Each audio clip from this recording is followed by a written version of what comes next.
Hello everybody and welcome back to Hot Spawn's Hot Takes, our first live episode. Good to see you guys. Is it weird being in the flesh? Kinda, but it's weird being with you. You didn't expect me to be this tall, did you? yeah, Yeah, really. Not at all. Oh, nice chair you have. But well, we're here together in Madrid for the LEC Finals. Before we get into the finals, then I'm welcoming you guys to Madrid as the gracious host. So I brought you some snacks from Spain, some Spanish snacks. Ooh. And we're doing a Hot Spawn's first mukbang. We're actually talking about the LEC. Oh, really? Okay. We'll have some snacks for a second, and then we'll crack on. Do you want to start with the spicy ones, or save those? I get the spice one. It's fine. Okay.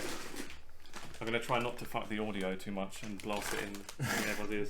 We've got Takis Fuego flavor, which is fire.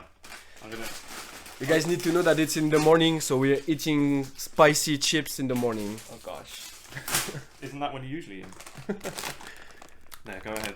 I'll take one. I really don't even Oh my know. god. This They are red. looks so red. They're unnaturally red.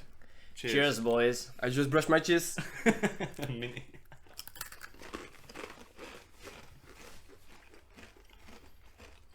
Thoughts? Not as bad as I thought. Not good. The taste is just not very nice either. It's not Yeah. No, it's average to be honest. Like it's fine, but it's not like crazy. But now my entire tongue is. Yeah, I don't even Okay. want to end it. Why are you taking another one? because they don't taste good, but they have like the MSG stuff that makes you just want to keep Ah, eating yeah. more and more. You know what I mean? And where do I put it now? I don't want to finish it. Just No, finish go it, and man. finish it. You actually eat another one. Why? Why should I finish it? You liked it. Okay. Give it to you. Then we've got Chips Ahoy cookies. Oh, I know these. This ones. is more appropriate for this. Yeah. Um, which you may have remembered. I think they sponsored like some of the Superliga teams back in the day, like Really? G2. Because it reminded me because G2 Antarctica? yeah, when they showed the picture of Oscar Inin when he was playing in the Superliga and he had Chips Ahoy on the front. These are really good. Do you know, guys, that Oscar Inin, Supa, and Mirwin played in G2 Antarctica? Not Mirwin. And Alvaro. Supa and Alvaro played in G2 Antarctica back in the days, before joining Movistar Riders. Yeah, these are better than the Taki. Much better. Kind of wish I had coffee right now. This Very is a nice good. breakfast. Yeah, it's very good. But, like, yeah, the combination of the chips with that is just not appropriate, man. What the fuck? But, actually, we have... I'm not doing a full like a 3 Michelin star tasting menu. This is just junk food. Yeah, I appreciate it for taking. Yeah, and also we have to thank him because this, like, he took it for us, and same for the mugs. It's all him, so thank you for all those gifts, You're welcome. and especially for this ones. I didn't pay for the merch. So. No, but like you took it. We've got 2 more things still. Sweet or salty. Sweet. So these we've got conguitos, which they're pretty much like peanut M&Ms. Okay. The funny thing with these is I think they got rid of it now. They used to have a picture of a mascot on here that I'm surprised the mascot lasted until the most recent years. You guys have a try and I'll just show you a picture on here just for reference. There was a football player, I think someone from Man United put a picture of this mascot and tagged one of their teammates in it, and he was accused of being racist, and you'll see why. That was the mascot. Oh my god, no way. Okay, now I get And it. that was Yeah, that's that was kind of on racist. The picture of these, literally until like 2 years ago. You know what it looks like? It looks like this character on Dragon Ball Z. Do you see which one I'm talking about? Popo. Exactly. Popo. It's just like racist as fuck, to be honest. But they also do a white chocolate one, and it's the exact opposite of white With the carrot. white one. Okay. That's white man Michelin, no? But Kind of. but yeah, imagine like I can't remember which footballer it was. I'm sure it's someone from Man United, but they tagged their teammate who was a black person with Oh my in a god. picture of that. Okay. So you can imagine. We'll show you the picture of it. No, not Yeah, really. yeah. Maybe not actually. I'm not sure. It's a public. They Okay, have this okay, in the okay. shop. Okay, what do we do?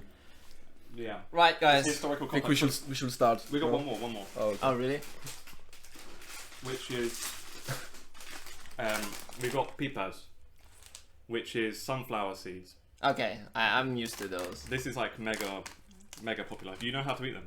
Yeah, I know. Okay, don't tell him. But I'm not gonna eat it like. Should I eat it like that? Eat it how you want to eat it. No, but bro, Eat it how you you want want me to to eat feel bad? what is going on? I'm looking at you. No, we'll start chatting and No, I then won't. you'll figure it out. I won't eat it if you don't show me how to eat it. it. You baby. No, that's not how you're supposed to eat it. Don't lie to me, man. No, you don't chew the whole thing or swallow it. So you kind of like suck the flavor, And then you. Oh, okay. and then you break it open. And then you eat the thing inside. Get the little sunflower seeds from the middle, like the middle bit. You and never the rest, had sunflower seeds, Ethan? And the rest you chuck No. it. So if you notice now, if you go like through any park in Spain, whenever there's a bench, you'll see like 100 of these on the floor. All the all like the old boys will sit there chewing their pipas. No, but I know about it. But and they just throw the thing everywhere. Or if you go to a football match, it's an elder thing, you know. And you're an elder, so maybe that's why. That's a good one. I've been so nice to you. No, you haven't. Look at the chips you gave me. But you know what they're good as well? Because you can sit there, snack on it for like hours, and you basically eat nothing because you just suck in a bit of flavor and you eat a tiny little seed. That's something we do in China as well with sunflower seeds as well, and it's like we have so many like different flavors. We even have like bubble tea flavor. Oh, It's like a milk tea kind of flavor, like coating, which is like on the sweeter side. Interesting. We've got Tijuana flavor, which is kind of like a barbecue one. The normal here is just salt, just a salty one. But I don't really like the salt ones. So. While you are talking, I think everyone's watching me having kind of a hard time trying to eat it. It's hard. There's a skill. It's okay, guys. Skill barrier. Don't mind me. There is actually a learning curve to eating those. Yeah. If you see those old boys eating them, they chuck them in and they do the whole thing in their mouth, get the whole seed out, and then they just take the thing. Yeah. They're like pros at it. I saw that already. But, In France, that's the same. So shall we talk about esports? Actually, Probably should. You sure you don't want any more tactics? No, before we it's move fine, on? it's fine. All right. Well, we'll talk about the LEC Finals then. Shall we go in order? Day 1, KC. Yeah. What's going on with KC? I'll let Ethan do the talking. I mean, they've crashed and burned really, and it's like a whole inquest already. I mean, 5 minutes after they lost, there was an inquest about who's to blame and whatnot. I think everyone is to blame, to be honest. Like, the thing is with KC, I think they started off with too much. Like, I don't think we would have had that much expectations on them if they hadn't won Winter at the first place, you know? Yeah. And I actually talked about it with Striker, the head coach of BDS, back in spring. And I asked him about like the title of KC because he was the former KC head coach back when they were in GLFL. So I asked him what were his thoughts about it, and he told me there's pros and cons at winning that early, you know. And the cons he told me about was that if you win that early, you may not know why you win, you know. Yeah. It's like it's not clear how you win. How you won. And the thing is with G2 for example, they won that many that they know how to win a title, you know, while KC maybe they just won out of pure talent, you know. And I think the thing is, it's for sure there has been something that has been going on behind the scenes that we don't know about. For sure it is related to like the players that were underperforming the most, which are to me Targamas, Vladi, Yike, and we know that Vladi, like all that Vladi stuff, it didn't help, right? Like when you see the Niski thing, when you see the drama he had with the KC fans on his Twitch channel, you can see that he's not very mature. But the thing is, he's 19 years old, so it's kind of normal, right? Yeah. He's 19 years old, he just come out of one split in LFL, he goes to JDC straight away, he goes 4th place, and then he win a title. And it can get into your head, you know, it's normal. It's normal, like... And the thing is, KC fans had the Calist example, which is very grounded, very mature Yeah. for his age, and it's not something normal. And they kind of took it as the standards for the team and for any young player. I feel like, and so they kind of retranscribed this standard to Vladi. Yeah. He didn't respect it, and they are going mad to him, Mm-hmm. and they're going mad at him. So I don't know. That's at least how I see it. I think Vladi was not comfortable in this team. I think he was not comfortable in this org, maybe. But I also think he can use it as a great experience for the future. Like if he just if he learned from what happened this year and that he come back next year in another team, like it's for sure that he won't stay in KC after all of that, all of what happened. Yeah. I think he can grow from that. That's the thing as well, because it feels like he can't be on KC anymore. No, like not that possible. relationship, especially with the fan base, just seems like irreparably fucked. Yeah. The issue is like he's under contract for like 2 more years, right? I'm sure they could get a buyout for him, even when people don't do buyouts so much anymore. Like I doubt there's many LEC teams that wouldn't want to try and get him. So from KC's perspective, they know they're going to be making an opponent stronger, really. Like apart from G2, who obviously wouldn't get rid of Caps, basically every other team would take Vladdy, I'm pretty sure. Or maybe Maybe That's a Fnatic with take. Kobe, I think. It's not like another. And It depends. MKOI, if Jojo stay, Yeah. they won't. Yeah. I was thinking about Navi because there was all that rumors that maybe they will go for humanoid, really? but like it was the most probable. But actually, if they can take Vladi, maybe they'll go for him. Like I don't know, really, I don't know. Mhm. My biggest concern with KC right now is, I think one of the reasons why there was so much pressure is due to what we said from first then. So like you set the bar so high initially that you kind of, because if we think about it, like KC didn't have a good season last year. Mhm. Like they were bottom tier, like they were not doing a great great performance from that perspective. And so like you come this year, you obviously have picked up really good like strong players. You got Kana, you got Yike in the jungle. So it's like you're going to perform, but when you're immediately win, then the expectation is to always win. Yeah. And then so by having more expectations, the disappointment is also bigger. So I think that's kind of what happened during the spring split. And then obviously what led to that during the summer, it's just that compounded pressure of having to deliver. And it's obviously sad that the LEC can only send 3 teams. Like I think we all agreed that the 4 teams in the season finals are the Yeah. 4 best teams in the Clearly, yeah. league. It's just that it's a matter of who shows up on the day. And I think KC's latest I don't want to call it drama, but it's like the latest stuff that went behind the scenes obviously did not help. And I feel like also kind of going back to the finals, I think it just really helped having Fnatic with Oscar and Roswork at the venue, having being the home crowd boys. Massively. It been very massive. Like we all 3 went there, and it was clear that there were I think a couple of hundred of KC fans. There was the community, the usual community, there were I don't know 50 people. As someone told me it was around 50, but there were other KC fans scattered around. But it was clearly Fnatic's favor, and I think it always plays a big difference when you have such important matches. Even if you because it's always a moment. I feel like league is becoming more and more like a momentum kind of game. Completely agree. Yeah. It's not like the strongest one always wins. It's just I think we have all really strong teams, or definitely good teams that can, based on the day on how they show up on a given day, can falter or succeed based on how they show up. So I think that was just kind of just a mix of stuff. Now I'm just wondering what happens with KC next, because like we said, Vlad is probably not saying. Kind of posted something that probably hinted. Yeah. I'm not really sure. But even there, what happens? It having mid lane is such an important role in the current League of Legends esports, in how teams will usually play around.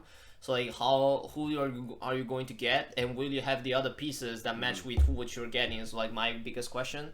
And also on the same thing, it's like now you have 2 years of experience. You don't really have all the excuses. Like you've been through a little bit of everything. So like this next year for KC, it's actually the important one from my perspective. And you failed twice too. I mean, I don't want to call it failure because I feel like if you also count like Navi coming in, for example, they struggled the first play. Like they knew there was going to be like kind of a just a way to get into the things. Yeah. KC had that during the first year. I think overall it was still a good year from my perspective compared to what was done the year before. Obviously, the expectations were much higher, so that's why I think going back to what we said earlier, that was the issue. Or like that was not something that helped, but like I still think KC should be happy with what they've come, and I think that obviously, like Lee said, everything that has happened this year will set a really good foundation with what should not happen next year. And just to close that thing, we are talking most about like Vladi, but I think there's also another issue which is the jungle support dynamic. Like it clearly showed that both in spring and in summer that Yike and Targamas are not working well together, you know. So I think you also have to break that dynamic, and if you have to, then who are you going to get to? Like I think the off season for KC is going to be very interesting, especially because they set the bar very high. So if they want to meet those expectations and actually have something, you know, solid to build on, and not something that can implode in the middle of the year, it will be very interesting to see who they're gonna get. And like this whole conversation now of it being like a disaster for KC and everything's fucked, they need to change, blah blah blah. That's basically come because of the one defeat. Like if we imagine they'd have beat Fnatic, and even if they lost yesterday and they finished third but went to Worlds, there wouldn't be like the same this same thing going on. And like it's hard to think like if these finals were in Paris and they had the home crowd, like I think it easily could have gone the other way, even if they're not in the greatest form or anything. But it feels like it made a difference. Like when Kalist come out, he's like shushing the fans and that, he kind of played up to it. But by the end of the game, like I don't know, it's just the whole crowd was like so much against them. And I wouldn't be surprised like if it was in Paris instead and it was the total opposite. Like maybe that could get you over at least just one more day, and then they manage through that one more day, and then the whole season isn't completely gone to shit. And to talk about the other side, because the thing is, yes, KC didn't make it, but then Fnatic made it, right?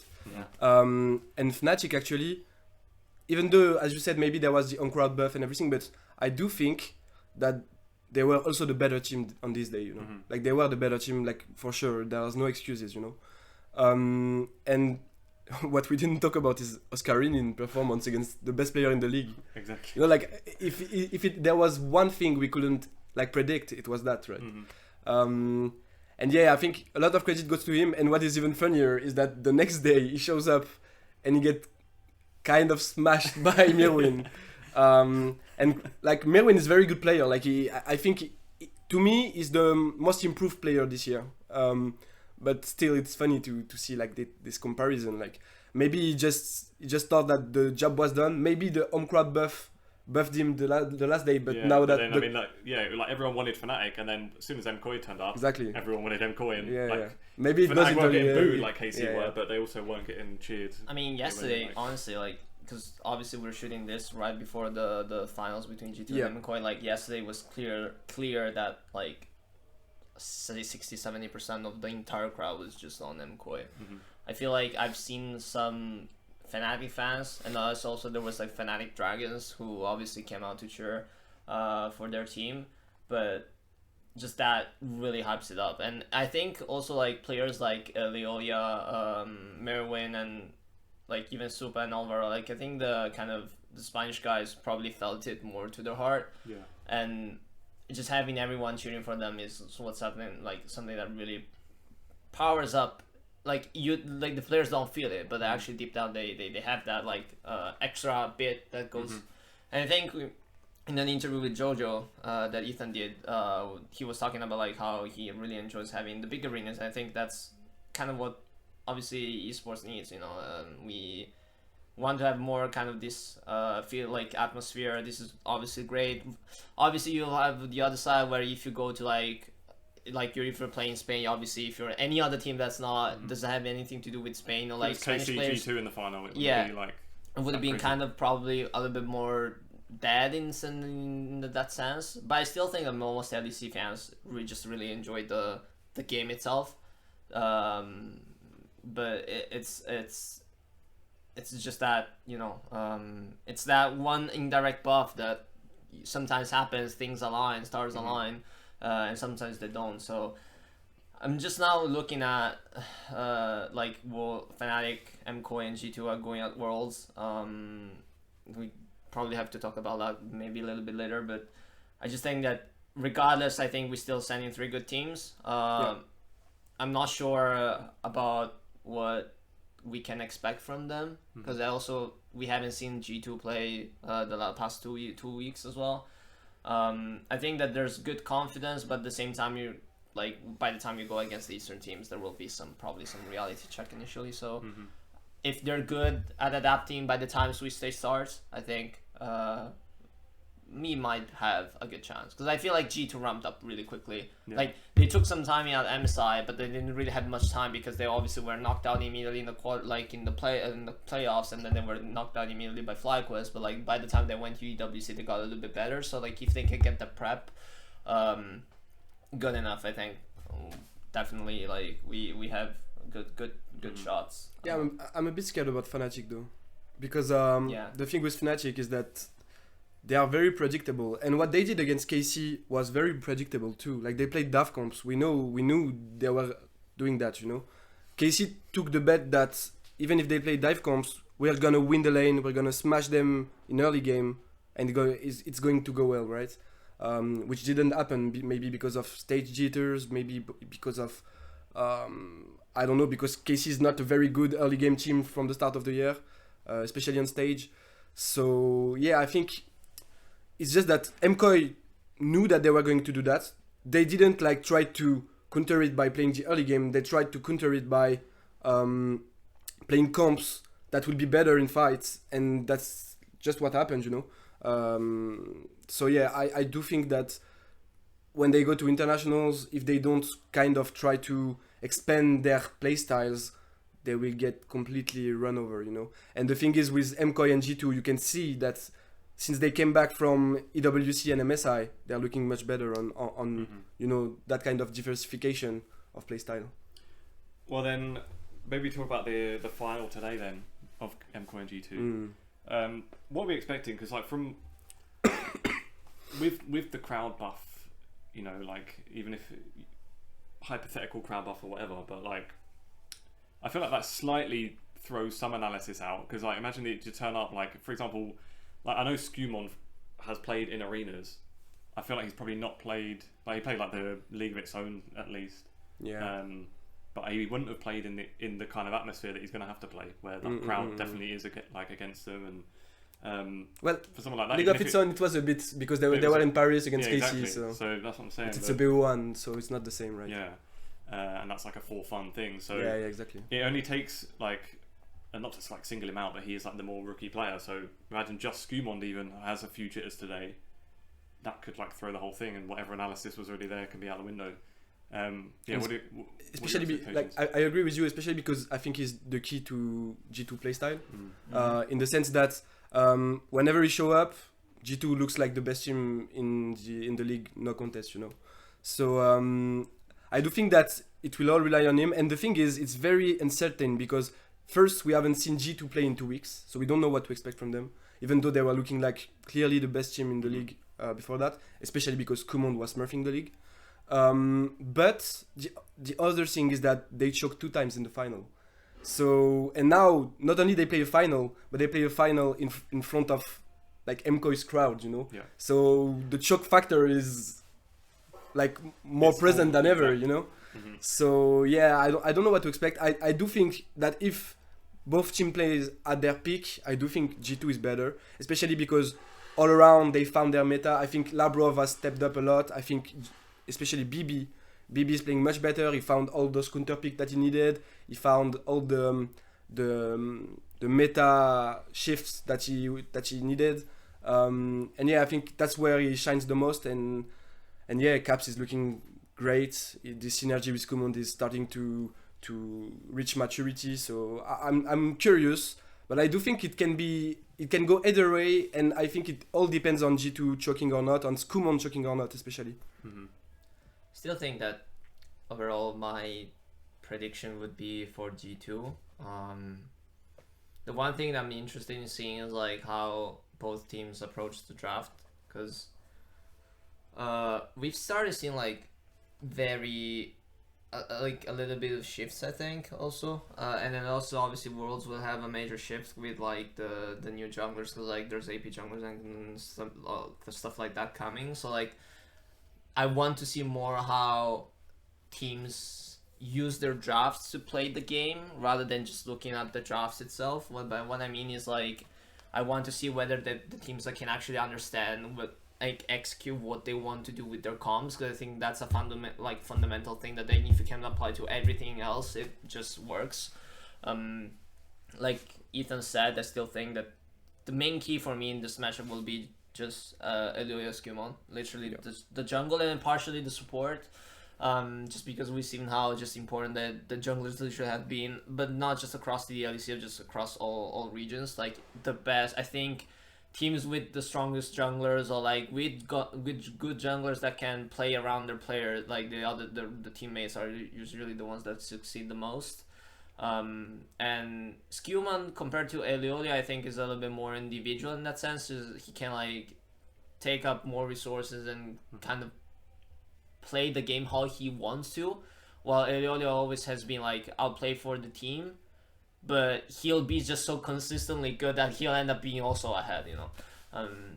So I think it will be a matter down of very, very like specific skirmishes or fights. I think they're quite close, especially with MKOI's home buff, I think, and also having already played one stage game. Because we never count out. Like, I know G2 was around the arena, so they probably have done playtests. They probably know already how it is. The vibe and everything. But like someone already felt the vibe, like the real vibe for the entire day, and they now have strong momentum with that. So I think it will be close, and hopefully it will be close, because obviously it makes it better for everyone, and it's just good for the LEC overall. And it's good in preparation for Worlds 2 to have two teams that are like very strong, you know. Yeah. If one stomp another, it can be also good because you can have more faith in that team at Worlds. But I expect it to be a close series. I do hope it's a close series, especially because, as you said, I think it's important to send two teams that are,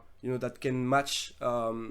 At least that can play against and be competitive against the Asian team. And also because we know that in practice at Worlds, it's mostly region against region in scrims. So I hope that, you know, G2 and MKOI can scrim each other, help each other out, and, you know, be competitive. Yeah. It's good, that contrast. Remember last year the whole discussion was like, it's G2 and everyone else is shit. And the league is weak, and we're not going to send anyone good to Worlds because there's no competition. And yeah, this year there's 4 teams that would have, you know, you wouldn't mind seeing. I only think back to as well, like the roadshow in spring, where G2 maybe got shaken a bit by the home buff, and KOI thrived on it. But it was not the same G2 though. G2 regular season spring is not the same G2 as we saw in the last few weeks, really. Sure. But we'll see. What are your predictions? Give me scores. 3-2 G2. I think it can. I need to give 2 predictions because it can go both ways. I think it can. That's not how it works. No, but I need to give 2 predictions, so I'm right. Guaranteed. I think G2 will win. No, but and MKOI will I win. really do think it can go both ways. So I think it's either a 3-0 for MKOI or a 3-1 for G2. Okay. 3-2 for MKOI. No, 3-0. 3-0 for MKOI or 3-1 for G2. I think like if G2 doesn't show up, so they you won't think show up it's at not all. going to be close one? No, I don't think so. Really, I don't think so. Oh, like, wait, do you think it's going to be close games but still G2 winning out? Or because for me it's like it's going to be like 3-2 for G2, but it's like not necessarily close games. Okay. So it's more like one team will eventually get an upper hand. It's not like one team fight decides everything. It's going to maybe like there are out of the 5 games, maybe one game will be like that. It's A just, bit I like think, T1 GNG at MSI, right? yeah, I just think it's going to be like not like one rolling the other, but just like one clearly taking a little bit of a lead and like kind of like slow choke. Yeah, maybe because of the drafts or enemy, something. the enemy team like MKOI did basically yesterday. In the first game, like Yeah, they end up eventually like steamrolling them, but like they slowly build their advantage. No, I think if it's a 3-0 for MKOI, it's gonna go the same way as it did in spring. And I think if it's a 3-1 for G2, there are gonna be some close games, but G2 will eventually just be a better team, so they will take it. Gotcha. I feel like if the crowd effect would do anything, it would probably be like, from my point of view, if MKOI was going to win, then they'll probably like win more one-sided. Like if it's going to happen and G2 crumble a bit, then MKOI will just take the momentum fully and steamroll. Yeah. Otherwise, if it's G2, then obviously I don't feel like KOI would probably crumble the same way because they're going to have the fans with them the whole time. So I don't know, maybe like a close one for G2 or a bit of a stomp from KOI. Yeah. You got to pick one. Just pick one. You can't actually predict both teams to win. Come on, don't take the piss. Okay, I actually want G2 to win because to reward their good year overall, so I'm gonna say 3-1 G2. Well, then I'll go con mi gente español. 3-0 MKOI? I'll go 3-1. I'll hedge my bets a little bit. I'll go 3-1 KOI. Okay. I'm the only G2. No. No, I'm G2. Okay, fair. Yeah. Any other closing thoughts? Oof. I mean, I think we have to talk about IGT1 very briefly. Sure. I think so. Let's put it out there. My hot take it's not even a hot take, but like maybe like that could be a game decider, like a deciding series for both teams, regardless. And I think considering how IG is so popular in China, that literally could break records. Like I wouldn't even be surprised if it ends up being the most watched in case Riot decides to show their numbers, just because like for Western fans who probably not aware, it's just like IG is so popular in China. They're literally the most popular team, even above like Top Esports and BLGs because of the Shy and Rookie. WT1 of China. Yeah, and it's like the stakes are so high. You have on one side you have T1 who just had not even like one bad series, but like they got kind of screwed over by KT's upset. But now they have to play this best of 5 to actually get into Worlds. And on the other hand, you have the Shy and Rookie, like Rookie coming back, and this will also be Rookie's first time against Faker. So it's like we're literally talking about like a kind of a. They actually never played. No, they actually never played each other. I think. Not even just at Worlds, just in general. I think not at Worlds. Oh. And I think they didn't play each other at Worlds. I might be. That's so crazy. Because I think it was 2018. T1 got eliminated in the other side of the bracket because IG played against KT. 2019, what happened? They got eliminated very early, I think. Yeah. And SKT played Against G2. against G2, and then they played another team like before that. Yeah. So that was semis. But yeah, I might be wrong, but I think still whatever. It's like They don't play each other very often. yeah, they don't play each other very often, and then you also now get to see Doran the Shy, which I think is also very fire from that perspective. And there's like the whole thing about IG having just a very not like the strongest team, but just like a very like a team with a very high ceiling, and you never know what they come out with. That's the thing. That's the big question mark, and I think it will be honestly super exciting for people who usually don't give much thoughts or like attention to play-ins. This year's play-ins definitely worth checking out because it's just one BO5. It's literally the day before Swiss stage, so you don't really miss out anything. And it's a must-watch. And it's a must-watch. Honestly, it's a must-watch. I will be there in China, luckily. Fingers crossed. With your IG shirt. Oh. Or your IG shirt with your T1 jacket. Yeah, we'll be like covering both bases, but it's definitely like this year's Worlds is really good. I think the best thing about Worlds this year is I feel like we sent out some like more or less the best teams. Like each league really sent out aside from like LEC because obviously KC isn't there, but like but they were not the best team in summer. So yeah, but what I mean like the good teams, like really the good teams throughout the whole year, the whole year, and like the most consistent team. So it's kind of makes sense, like you have FlyQuest, CFO, all yeah. that. Also shout out to Vivo K Stars. I think honestly, like them beating 100 Thieves was not on my Bingo. on my bingo list. Is that the first Brazilian win against? No, they beat the LTA. Shopify Rebellion as well. Oh, right. But not Vivo, but like the other team. Right, yeah. There was like the other Brazilian team that beat them. I think, but it was just the fact that LTA South is actually stepping up, and it's good to see because we saw Fury and we initially thought like even though Fury played closely against G2 at MSI, we still thought it was because of G2's downfall more than or like lack of performance rather than Furia's actually being good. And I think Vivo Kidstars being actually defeating like 100 Thieves also played pretty well. I think is a good sign for the LTA overall. And then also like 100 Thieves, Last Dance, Peanuts, Last Dance. This is like the literally the worlds of Last Dances. I feel like. That's true. Maybe also might be for the Shine Rookie. You never know. Like what are the chances they get back to like the world stage in the next few years? So there's really so many storylines to look out for, and I'm really excited. I do want to see a G2 versus FlyQuest rematch after that MSI where they got smashed. I think G2 is coming up very better, like they are looking much better, so it can be very fun to have another rematch, and especially because of all that storyline about NA being better than EU so far. Yeah, there's a lot at stake for those worlds. It's gonna be fun. Yeah, I think my hot take for Worlds is that whoever loses that playing match, let's not say they went to Worlds. Yeah, I agree. They didn't. Because it's not like the play-ins of old. There's like an actual only one match now. Play-in stage where there was like, okay, fair enough. It was the weaker teams and that, but at least they had like a bit of a structural format. That was something. The main thing. Yeah. One game. It's a qualifier for Worlds. Let's be real. I get that they'll be there. They will have boot camped and everything, so they would have kind of had like the Worlds prep process, and it's nice, probably from Riot's perspective, to be able to say IG and T1 both went to Worlds, and it looks good for like the event. I'm not counting it. Yeah. From what my You will count it because it's IG and T1, but we won't. For my history.